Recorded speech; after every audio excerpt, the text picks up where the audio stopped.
So most people are outraged, obviously, by what happened to Charlie Hebdo in France, and 12 people who were killed, 4 that were injured, and the 3 guys who did it were shouting Allahu Akbar, and that they have avenged the Prophet. Why does the Prophet need avenging is a good question.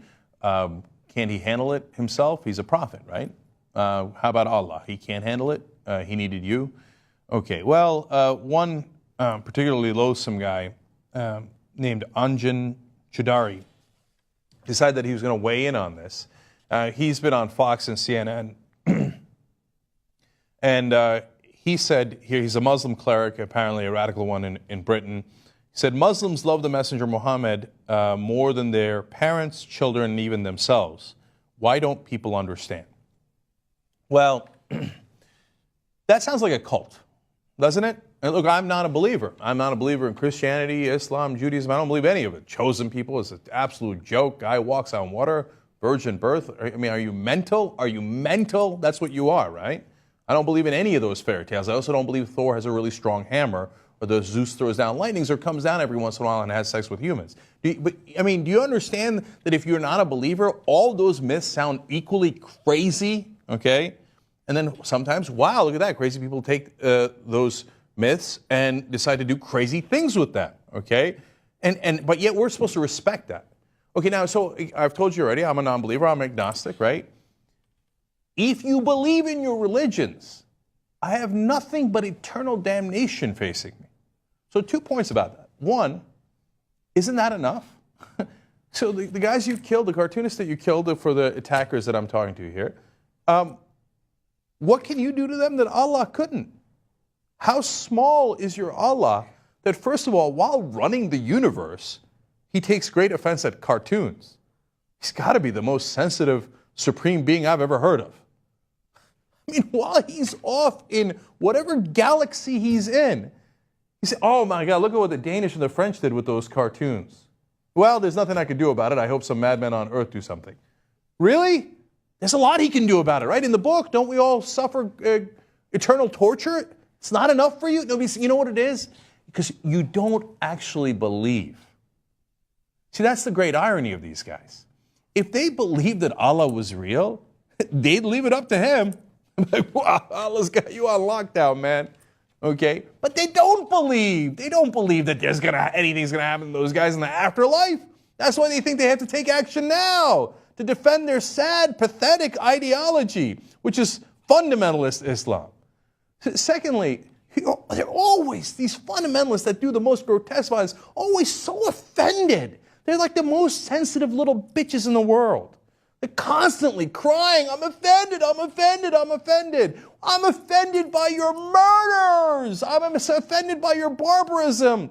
But am I also not allowed to be offended that you think I will be tortured for eternity? Doesn't that sound offensive? That sounds pretty offensive, isn't it? But I'm supposed to be tolerant to religions. I'm supposed to say, no, we don't want to offend them. We don't want to offend them.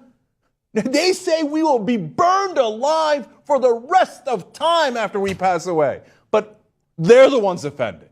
They said in the past, oh, black people are supposed to be slaves. You think they didn't say that? Look it up in the history books. And by the way, the Christians said it, the Muslims said it, they all kept slaves, right? But God forbid we should offend them. Now they say gays will burn in hell and they shouldn't be married and they shouldn't be allowed to adopt and all these different things. And in some countries, they say that if you're flagrantly gay, you should be executed. But we shouldn't offend them. We shouldn't offend them. Don't you understand how holy our Prophet Muhammad is? Well, if he's so powerful, leave it up to him when we all pass away, but you don't believe that. You see, I believe in science. So, for example, let's call my God science, right? One of his prophets is gravity. If you say, I do not believe in your gravity, I say, have at it, Hoss.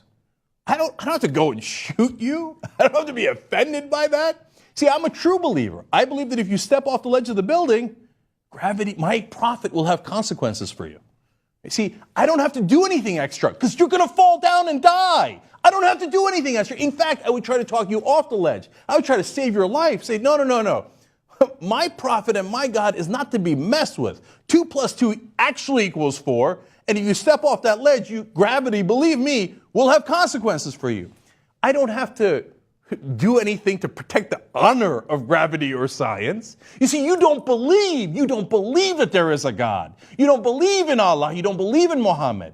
That's why you think you have to protect their honor, because you think they don't actually exist and can't stand up for themselves. Your book says they can, but you don't believe that.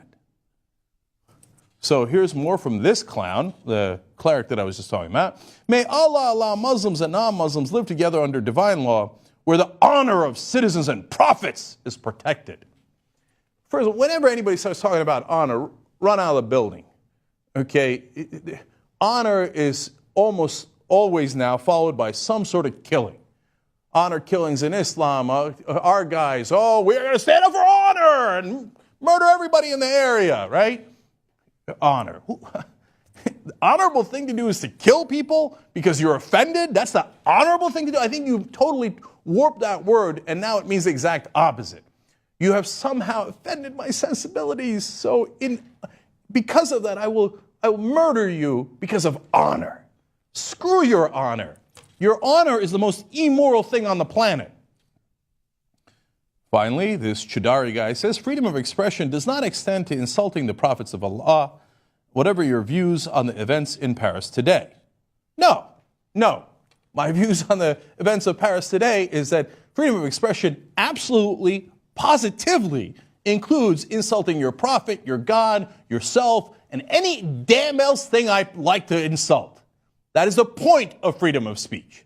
If you don't understand that, there's a wonderful country called Saudi Arabia where you could take your sorry ass back to, okay? Now, I don't know where you come from and I don't care. But look, here's another option for you. Iran. Pick your poison, okay? Those are religious states. If you're Christian, maybe you want to head down to the Vatican. I don't care, but we're not those countries. We're the country that protects freedom of speech, including offensive speech, including speech that you find horrific, including your speech that tells me that I am going to be eternally tortured. But I am willing to protect that speech because I know for a fact that not only is it not true, you don't even think it's true.